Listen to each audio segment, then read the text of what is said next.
Thanks for joining me on the Signature Show. I am Vin Martin Obiora Ilo. Today we are starting on a sad note. On the 25th of April, Thursday to be precise, we lost one of Nigeria's great sons, distinguished Senator Ayogu Eze. Senator Ayogu Eze represented the good people of Enugu North Senatorial Zone in the Senate from 2011 to 2019. We have a tribute later on in this program. But sometime in January, Professor Osito Ogbu came out with a new book. That book entitled Development as Attitude, How National Progress is Shaped by Leadership Philosophy and Citizens Orientation. A book that looks at what leaders can do to move their nations forward and what the citizens can also do to support whatever that is progressive that the leaders bring on board.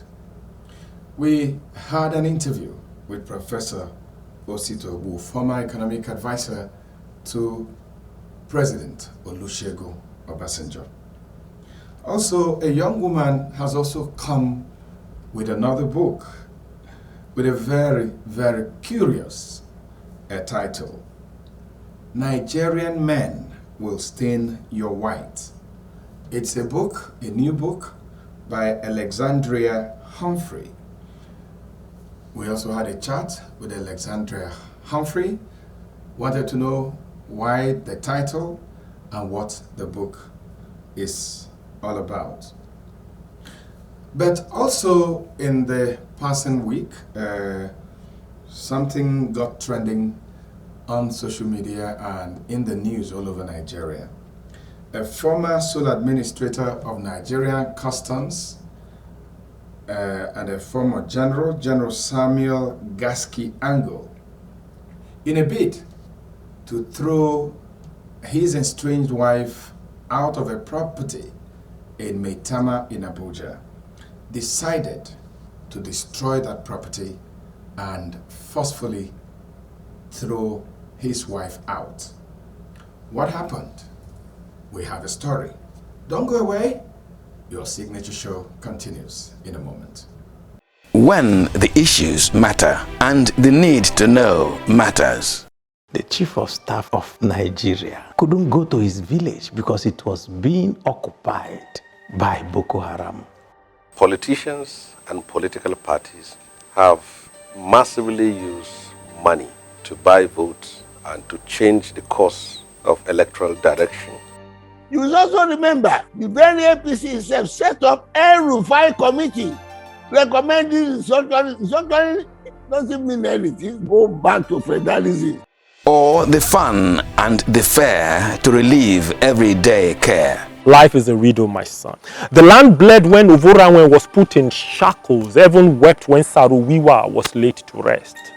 Everything comes with the Judge Too Funny. Everything comes with who I am.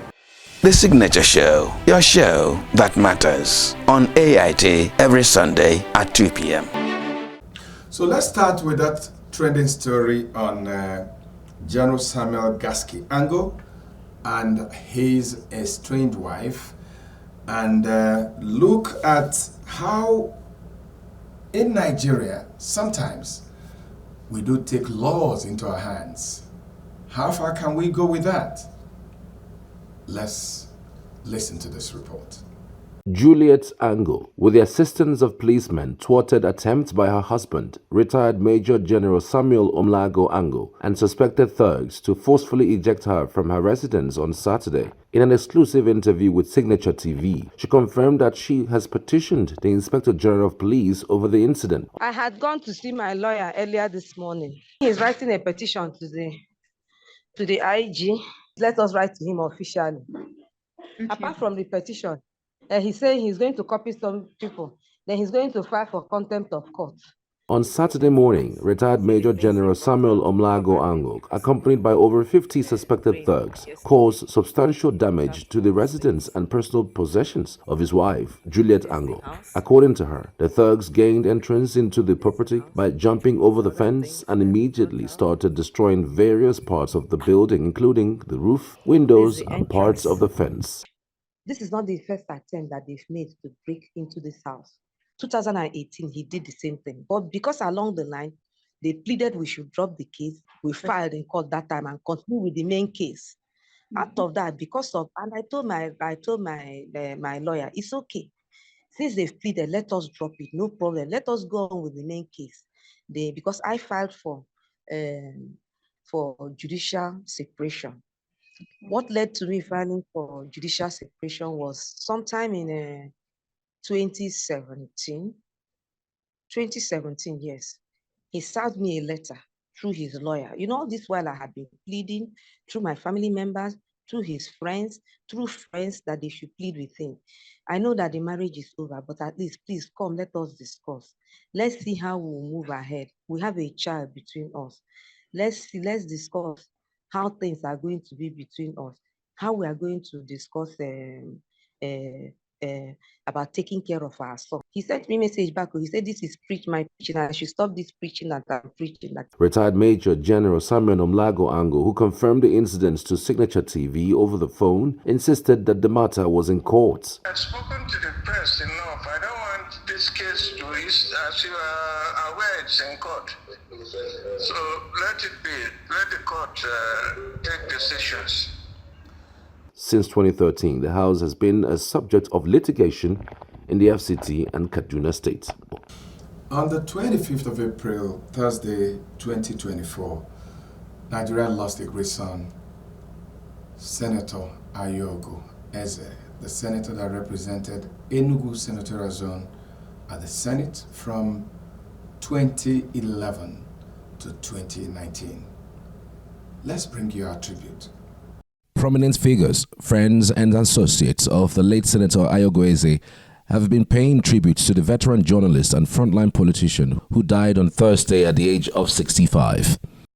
In a message he personally signed, the Enugu State Governor, Peter Amba, expressed deep grief over the death of Ayogo Eze, who, until his demise, was the member representing Enugu State on the board of the Revenue Mobilization, Allocation and Fiscal Commission.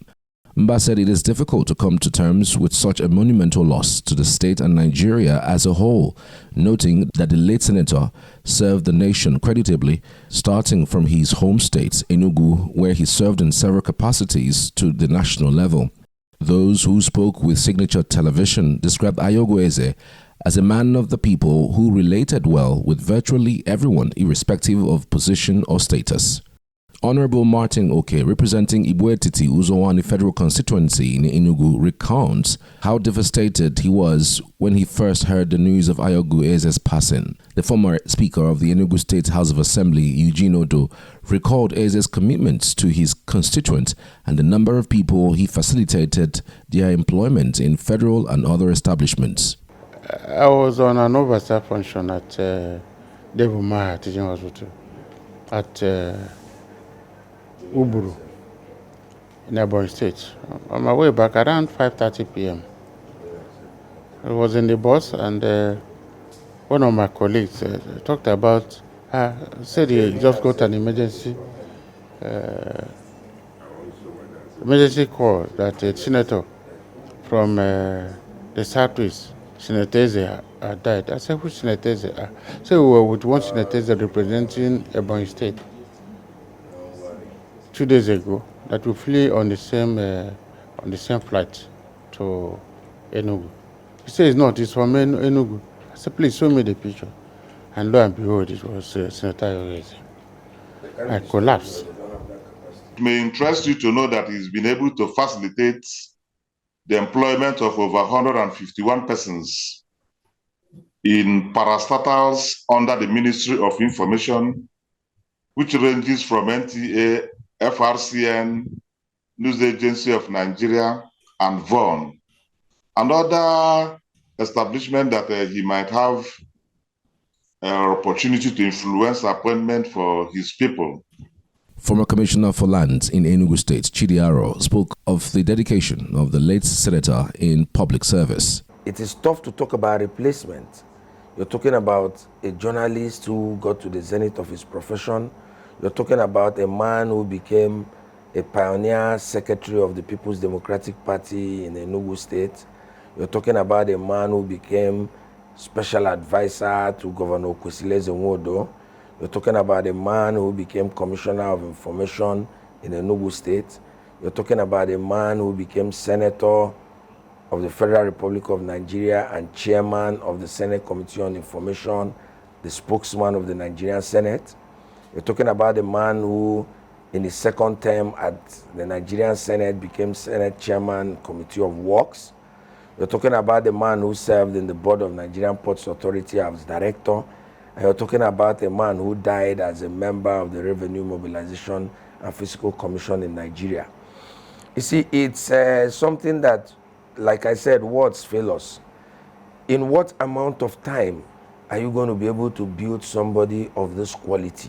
Dr. Dave Namani highlighted Eze's resilience and tenacity during his tenure in the Senate, praising his steadfastness in pursuing his goal, while Tony Nwachukwu described Ayogu Eze as a man of integrity who stood by his words, unlike many politicians. Ayogu Eze is a man that is difficult to define who he is. He has many characters. Ayogu he's rugged. He is strong. Enugu State and Nigeria know that they have lost somebody. One thing about him is he's not a trickster like you will see politicians, lie, use their tongues to lie, and at the end of the day they will tell you it's a game. Well, Ayogu don't play game with his mouth. That's our species. Senator Ayogu Eze had a distinguished career in journalism, having worked in leading Nigerian publications, including the Guardian newspaper and the Newswatch magazine. He also had a successful career in politics, having occupied various positions, including serving as Commissioner for Information in Enugu State and later as a member of the Senate.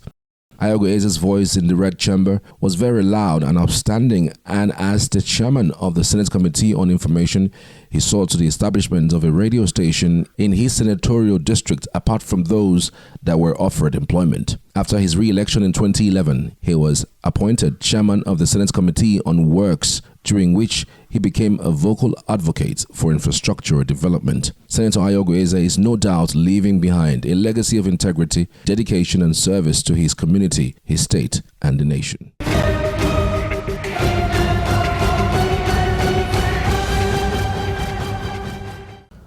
Nigerian men will stain your white.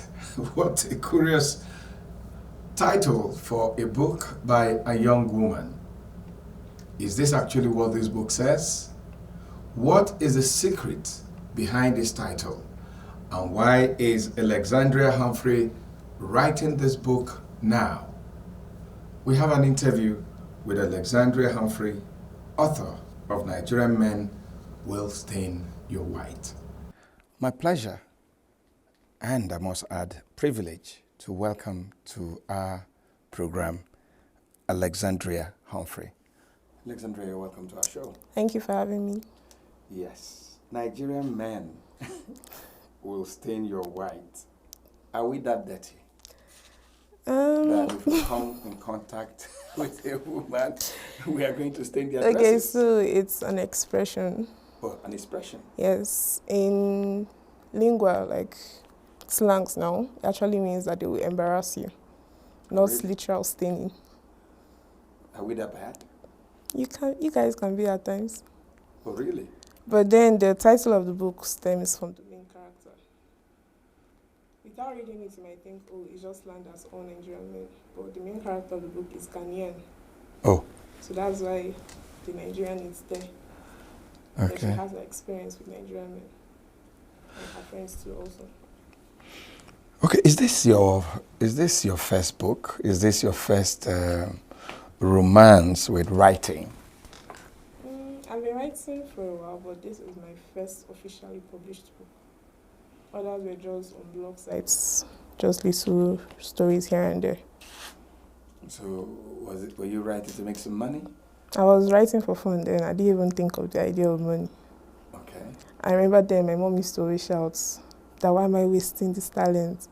That if I'm not writing to sell, I should stop writing.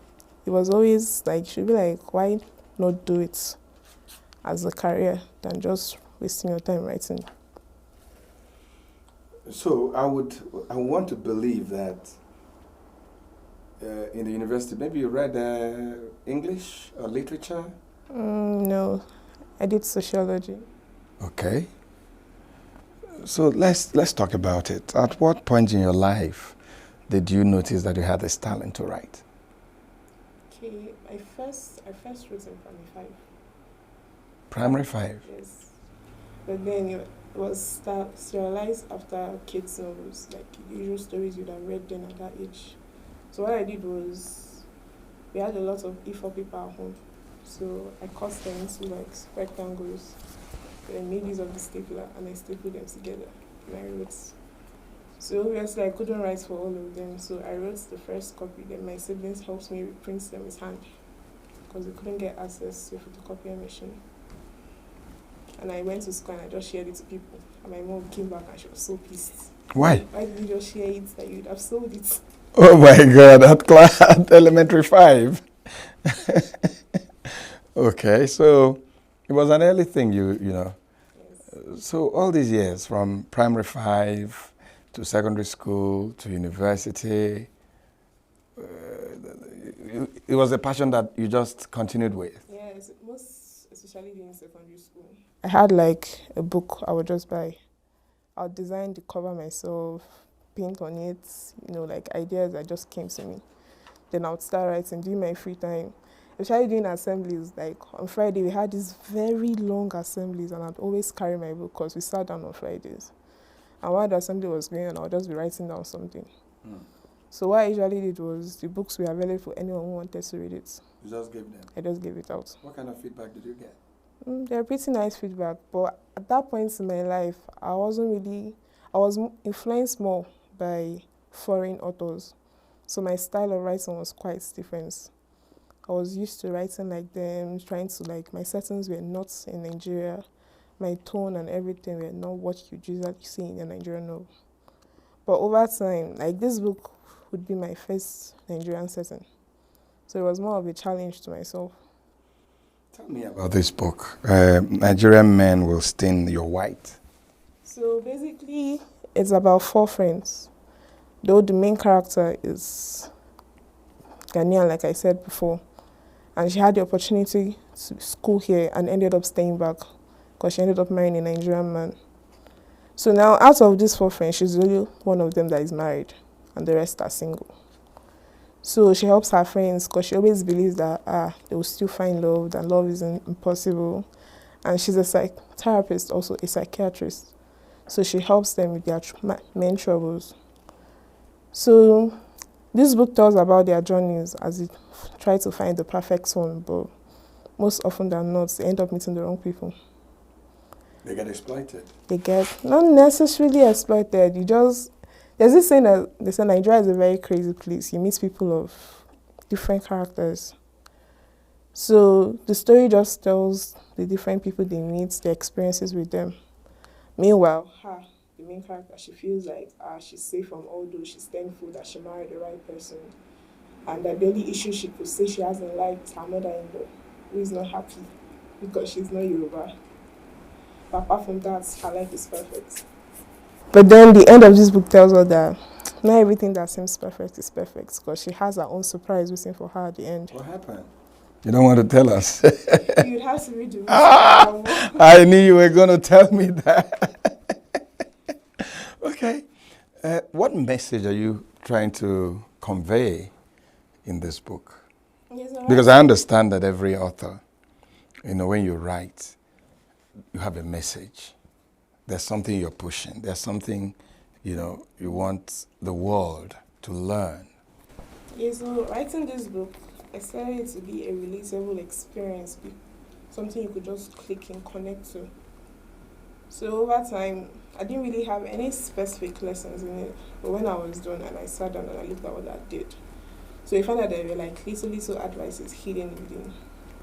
Yes, the stories are funny, but then if you put the humor aside, you'd actually see that there's something there for everyone. People might say it's a feminist novel, it's for women alone, but I don't think it's for women alone. Any gender can read it. And learn something from it. Learn something from it. I see it's not such a big book. It's about 148 pages. Yes, so maybe it's intended that I can just spend an evening and run through it. Because we deal a lot with attention. Like, the span of attention now is quite low. So most times, I like to read too, but there's how big a book will be, and I'll feel discouraged. You get very discouraged. And especially a lot of people are busy, we don't even have the time. So I wanted something to be like a quick read, but at the same time. So it was intentional. It was intentional. Because most times we try to elongate novels and we end up going away, deviating from the points. That's why you see books, you're running around in stories, they spend 10 pages describing an environment, and you're wondering, is this really what I'm here to read?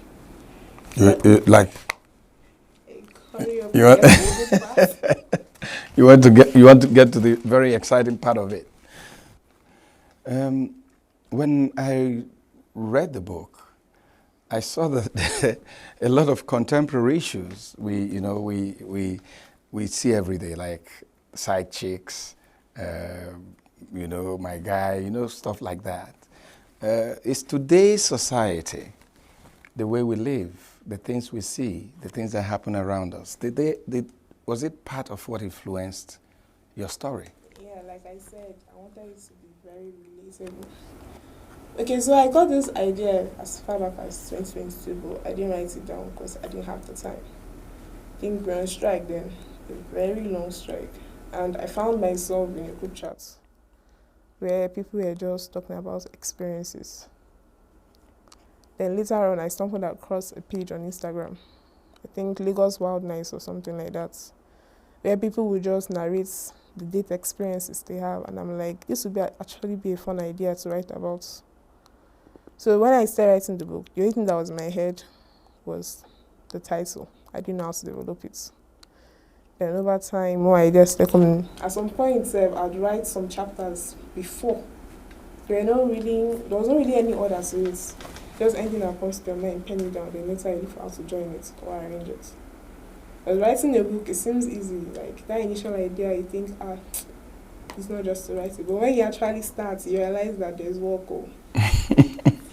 Like all those things that were making sense in your head, once you see it in paper and you look at it, and all of a sudden it doesn't make sense anymore. And you have to start wiping. So we were able to get around it, and today we have this book in our hands. Tell me, a lot of young people don't read anymore. I mean, you're young, so do you have, ideas why this is happening? A lot of things have taken over. Did it dissuade you when you were trying to write this book, or it was like, maybe with this, a lot of them want to read? Okay, so initially, like I said, this was a challenge to me to explore the Nigerian setting. So I had planned it to be an ebook. Okay. I had no mind of printing. Okay. But then I got in touch with a book promoter, and she was my coach also. So she read the book and she's like, promoting this book as an ebook won't work. Because this is a story that needs to be seen and not just read. So she encouraged me to print it. I shouldn't think of, what if it doesn't sell, what if people don't read it? That as long as there's an audience, there will surely be a market. You might think people don't read anymore, but the world is a vast place. You can't account for everybody. Somewhere out there surely still reads books. So sometimes I wonder, someone told me that social media is the good, the bad, and the ugly. Is it possible that social media is eroding, into interest in books? It's quite possible because amongst young people now, I think the A game now is content creation and influencing. That's what everybody's trying to do. So within the time to create content, to edit, post, engage, you find out that most people don't even have time for this. And another factor is people still read but no longer hard copy. Most people now are into ebooks, something that I can just carry in my phone. Mm-hmm. Imagine having to log around a book every day. This is small, imagine bigger ones. It's going to be quite stressful. So is this book online right now? It's online also. So people can buy it online? Yes. Where? Okay, so there's this platform for ebooks. It's called Seller. So a copy is there, you pay, and it gets downloaded straight to your phone. And you're on Amazon? It's also on Amazon, though I don't know. Currently, Nigerians can't access Amazon that easily. So it's on Amazon for UK and US citizens. Congratulations. Congratulations. So, as we round off, when you look at other young people, do you see yourself like a role model? I would always like say someone this, they though. could look up to? Role models are nice, but then it's always better to be yourself, like be your own role model. Think of that life you'd want for yourself and imagine you achieving it. Because you might pick this person to be a role model, but that's just what you're seeing on screen, on camera. You don't know what's behind. So I'd always say be your own role model. Don't look up to anybody. That's a new one on me. Because I remember not too long ago in an interview, I was speaking to one of our iconic actors, and he did advise that in whatever you do, you needed a role model. You needed someone to look up to. So you're coming from... Maybe in the early stages of life, as you grow up, you need to define your... You need to define your own self, because you looking up to a role model, you try to define your life according to that person. And most times you end up deviating from yourself. So maybe in the beginning it might be helpful, to help you land on your feet. But once you land on your feet, it's better to like create your own unique person. That DNA that is specific to you. That's specific to you. Well, in trying to learn about the book, I've learned some new lessons. Alexandria Humphrey, author of Nigerian Men Will Stain Your White. I want to thank you for coming on our show. You're welcome. Thanks for having me. I'm wishing you all the luck, and to say, please don't stop writing. Write some more. Thank you. Don't go away. Your show continues in a moment. And finally, on our show, let's bring you the interview we had with Professor Osito Ogbu on his new book, Development as Attitude: How National Progress is Shaped by Leadership, Philosophy, and Citizens' Orientation. Professor Ogbu, you're welcome. Thank you very much, Martin. What was the driving force in coming out with this book, Development as Attitude? I have read a lot of what great leaders, those that have transformed their countries, what they have done, their biographies, the statements they made at the early stages of their development, the directions in which they took their country. And when I studied Singapore, Malaysia, Israel, United States, and many other countries, it dawned on me that when leaders emerge, what they say and do are very critical. In fact, it began to occur to me that in shaping ideas and policies, they come into office with a certain philosophy, a certain ideology, if you like. If you are essentially one who wants an inclusive government, it is not something that happens in between. It is something that starts from day one. If you're one who is going to lift 10 million people out of poverty, It doesn't happen by chance. They pursue it, they fight for it, they go to Congress and make statements.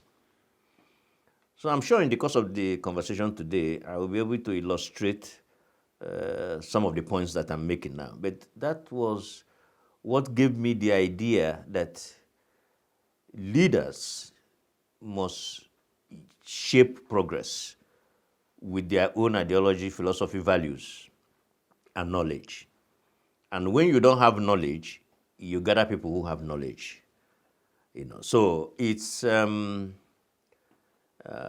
interesting book because it is a book that is multi-sectoral, meaning one discussed national planning, one discussed security matters, one discussed inequality, peace and justice, a whole gamut of issues that are bedeviling Nigeria and most African countries. From that sort of comparative perspective of what others have done, what we need to do, and what leaders ought to do. Development as attitude. Attitude of the leaders or attitude of the followers? Both. The leaders also shape the attitude of followers. You set the agenda from the top. If a president goes to National Assembly and says, this my budget is targeted at lifting 10 million people out of poverty, that budget must be reflective of that agenda. It cannot just be said, because budget is a major instrument for driving policy.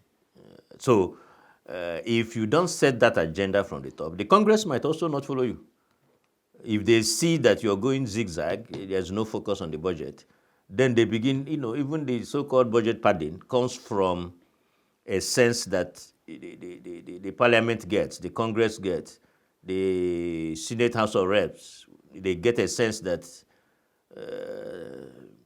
this is business as usual. And so, but if the tone of the leader, if the philosophy and values of the leader is reflective of both what they say and what they do, the followers will adjust.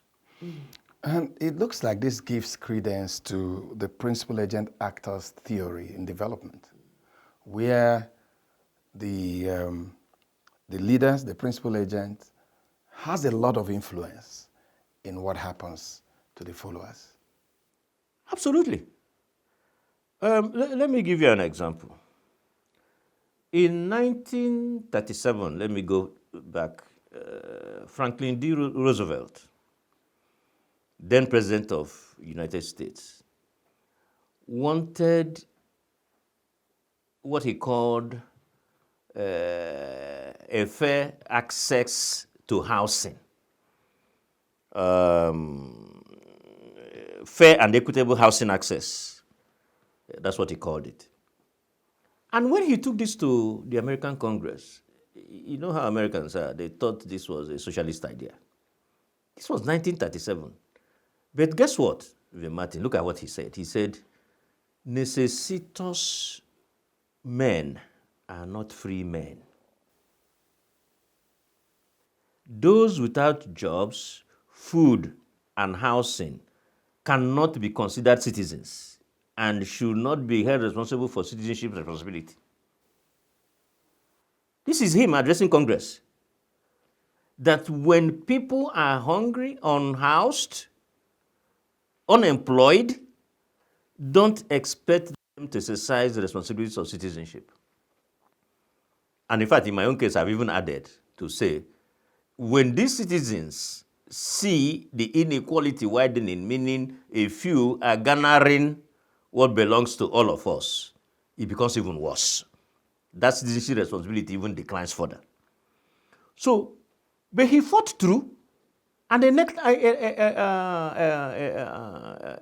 the act that started the journey of public housing in the United States, that led to Lyndon Johnson then eventually, can you imagine in 1965, now establishing housing and urban development as a ministry? Because every ministry in the United States evolved from something. They don't just create ministries. They are solution-based. They are there to, Like when they brought the Homeland security because, Department. exactly, to resolve that crisis of terrorism. So that kind of a man who, and even at that, he went further. He said we shouldn't judge our progress by how much we add to those who already have, but how much we add to those who do not have.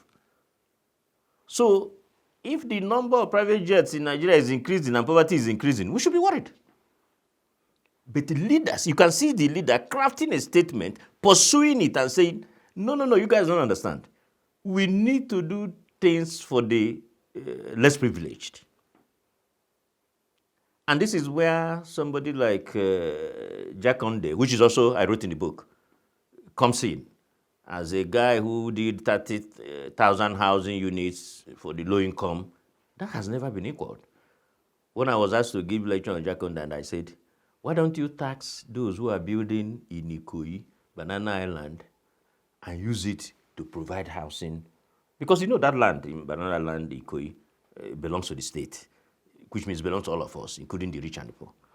So if you can sell it, tax it, that can be a source of provision of housing for the poor. So, yes, the principal, the leader, has a distinct role to direct not only policy, but a mindset change, which is very critical. Mindset change.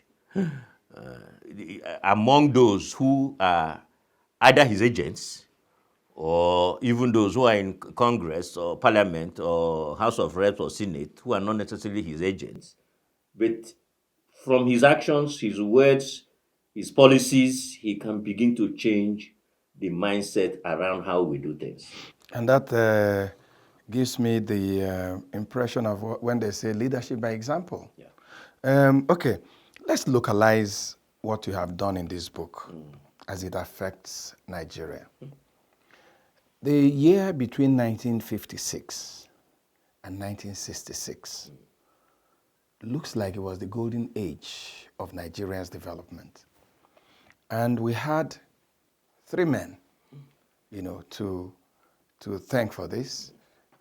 Michael Okpara in the eastern region, Saduana in the northern region, and Awolowo in the western region.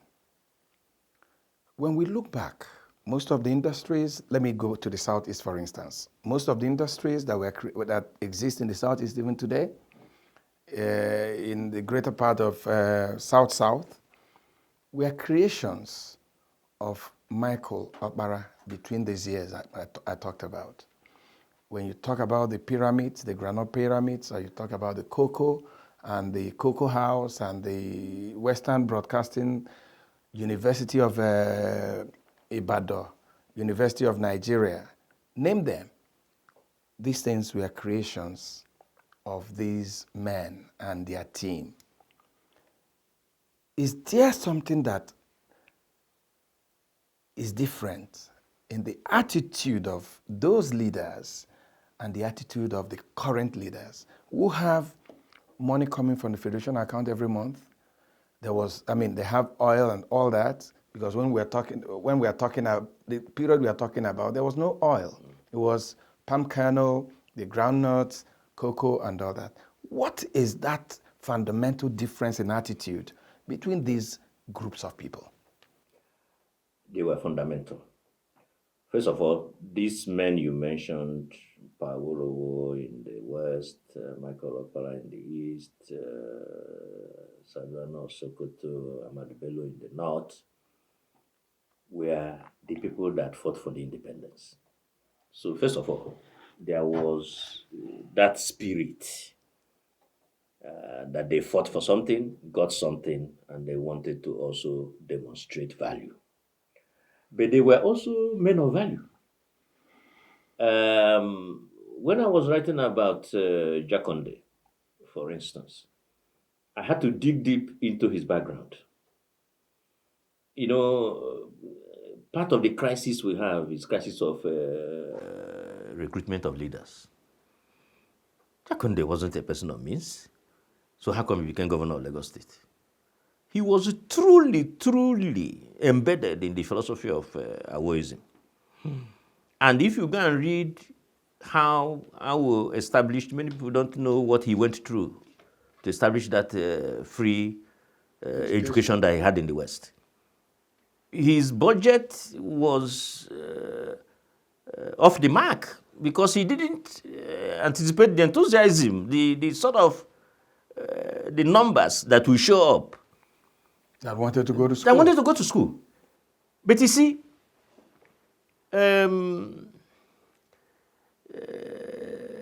American president once said that a good government, this is James Madison, is one who understands the essence of governance and must have fidelity to that essence. And that the essence is actually to generate happiness for all. So first condition, you have to have fidelity to the object of governance, which is the generation of happiness for all citizens. But the second part of his statement, and this was said in 1778, is that you must have the knowledge of the means. In other words, even if you know that this is the object, do you have the knowledge of the means? So, when Awo ran into difficulty, sort of, in quotes, that, hey, he found a way. He said, I have already promised free education, and I must see it through. So he started perhaps constructing with mud, recalling teachers who have retired, removing benefits from senior people in government in order to gather money to do what he needed to do. Fidelity to the object of governance and having the knowledge of the means to deliver. The attitude, you mentioned the universities. University of Nigeria was not cited in where Okpara comes from, Dr. M.I. Okpara. No. Where Zik came from. Where Zik came from. Ahmadu Bello University was not cited where the Sadwana of Sokoto came from. University of Ife, that Chief Awolowo built, was not cited where he came from. Can you see even from that very simple elementary example that these people were selfless? In many ways, they did not accumulate wealth. They knew the object of governance. They also surrounded themselves with people who knew, who would advise. When Zik wanted to establish University of Nigeria, he made a lot of profound statements, both at Michigan State University and Enugu, the House of Assembly in Enugu, speaking about what the university should represent. And so when I speak to faculty and students about those statements he made in those days, I say, but, you know, he said things like the university will feed itself and feed the surrounding community. I said, what happened? He anticipated that it will be a university with significant vocation, with a large population. He anticipated these things. So there was a mind, you see, that's why I sort of talk about attitude as values, knowledge, character, mindset. So there was a mindset shift when oil came, when the recruitment process became characterized by mercantilism, exchange, who has the highest money, even governorship positions are often offered to one who can buy it. There was a mindset shift from the early leaders. And like you said, the pillars for development were established. That was even when we had a development plan. Mm-hmm. We had the first and second development plan, and we have really not had any serious plans since then. Because the point I make, and it is even in the book, that you are planning in an uncommon environment. You know you can't plan when there's no elite consensus. If the president says one thing and the parliament, the House of Rep and the Senate are saying a different thing, how can you plan? If you present a budget and the budget returns to the executive in a manner that doesn't resemble what they presented, how do you plan? But in the early days, there seemed to have been a convergence of ideology between even those who were in power. And they were also, they sought knowledge. Let me be honest with you. They looked for those who knew and asked for their views. The first and second national plan, people at the Nigerian Institute for Social and Economic Research were very much involved. They provided research and support. But what we are seeing now, we need a mindset shift. We need a complete reorientation of leadership to begin to understand that this is serious business and that development does not just occur. You have to cause it to happen. When you talk about, because it's something you have brought up in almost every interview I've had with you, a sense of nation or a sense of nationhood. How do you reconcile this sense of nation with the strident calls and desire we are seeing now, where a lot of Nigerians are saying, just like what you said about the healthy competitiveness of the regions in the 60s. Now everybody is talking about let's regionalize, let's let the states be semi-autonomous. The federal government is still huge, restructuring, probably going back to the parliamentary system, which reduced the cost of governance and reduced the powers of the governors and the executives. They became first among equals, including the president. If he didn't do well, he didn't have to go through the rigorous system of impeachment, which has never really survived in Nigeria. How do you reconcile having a sense of nation that is working together, not going into cocoons, working for the greater good of the nation? How do you reconcile that with this desire that regions should come back again and that maybe the states as they are should be autonomous to some point? How do we reconcile the two? No, you can reconcile them. One is that there would be a nation that is Nigeria, where we have freely subscribed to. Because it frightened me, and I don't know, maybe I mentioned it in the book. I took a corps of senior civil servants who were in Kaduna for training. And the first day I walked in, I said, on a scale of 0 to 10, where does your patriotism lie? Martin, over 60% of them said 0. So I thought something was wrong. Senior civil servants, those who are supposed to execute the policies of government, are telling me patriotism is 0. So they don't have a sense that the nation stands for them and that they have something to benefit. So I stopped the lecture and I switched the lecture that early morning to issues of patriotism, trying to whip up their sense of emotional attachment to the country called Nigeria. And I started giving comparisons with other countries, some of the things Nigeria has achieved, some of the things Nigeria has done. Because if you haven't traveled around Africa, you might also think that we have not done anything, which is not true. I started because I was agitated somewhat. And then of course, I went to the issue of even the core definition of patriotism, because you may hate your government, but you don't hate your country. So people sometimes mix this up. And so I gave them serious lectures. Of course, I don't know whether this helped, but the next day when I asked, the number had improved on the patriotic scale.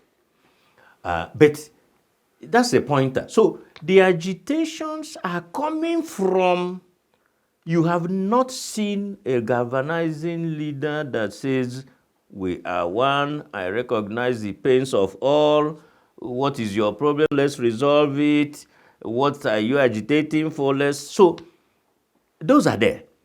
And I think there's this, there's nothing wrong with saying, I am Igbo. No, that's who you are. But you are Igbo within the context of Nigeria.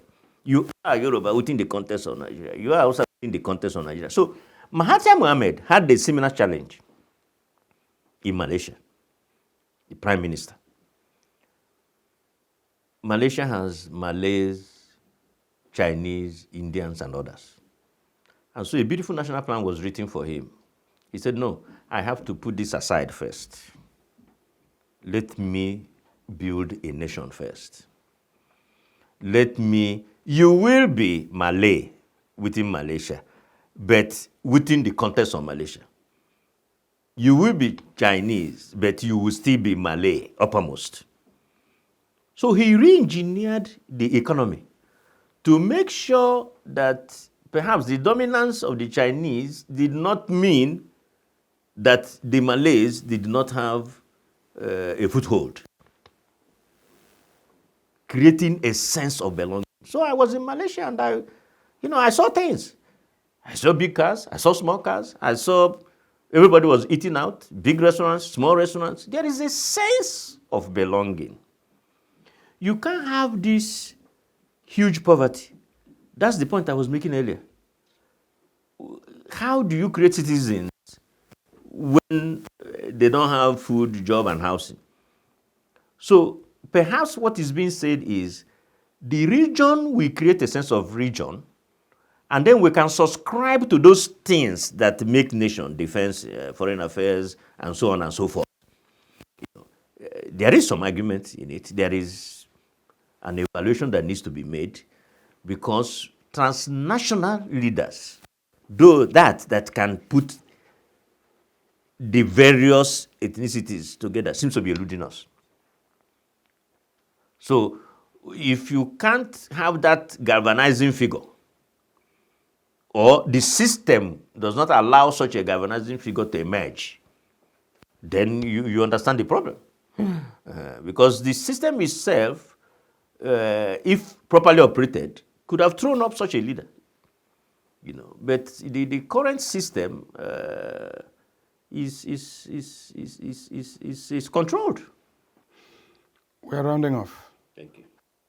How do we prepare Nigeria's socio-political and economic environment for this fourth industrial revolution that you have constantly said has not taken off? And how do we make it take off? Because that's the final part of your book. The interesting part about the fourth industrial revolution is not that it hasn't taken off. It's here already. The artificial intelligence is driving most things, driverless car, Internet of Things, robotics. They are here. In fact, we have a very small window to exploit our population in the manufacturing sector before robotics takes over. They are more efficient. They have no leave, no rest time, and so on.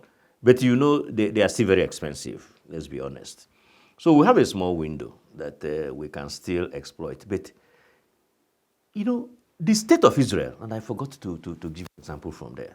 There's a small book called The Startup Nation, The Story of Economic Miracle of Israel. It's a must read for my students. I think you've read it as part of ideas listed. It's interesting. Leaders are entrepreneurial. Ben-Gurion, Shimon Peres, when they started pushing for the aeronautic industry for Israel, they could not feed themselves. But they saw tomorrow. Leaders see tomorrow. Leaders don't see today. They see further than others see. And they see before others see. And They pushed on, they are entrepreneurial. A state governor should be entrepreneurial. What can I do to facilitate you, the private sector, to come and do what you need to do, even if it means my buying equity in it? What? I go to states and they're taxing private primary and secondary schools. I said, are you okay? You should be asking them, what can I do to improve the quality of education you're delivering for my citizens? Development as attitude. What's your last word? Well, leaders must direct the nation properly with values, integrity, ethics, purposefulness. Citizens themselves will adjust. The citizens have a reason to reorient themselves when they see what leaders do. Professor Obu, thank you. Thank you. And that's our package for today. Thanks for investing your 1 hour with us on the Signature Show.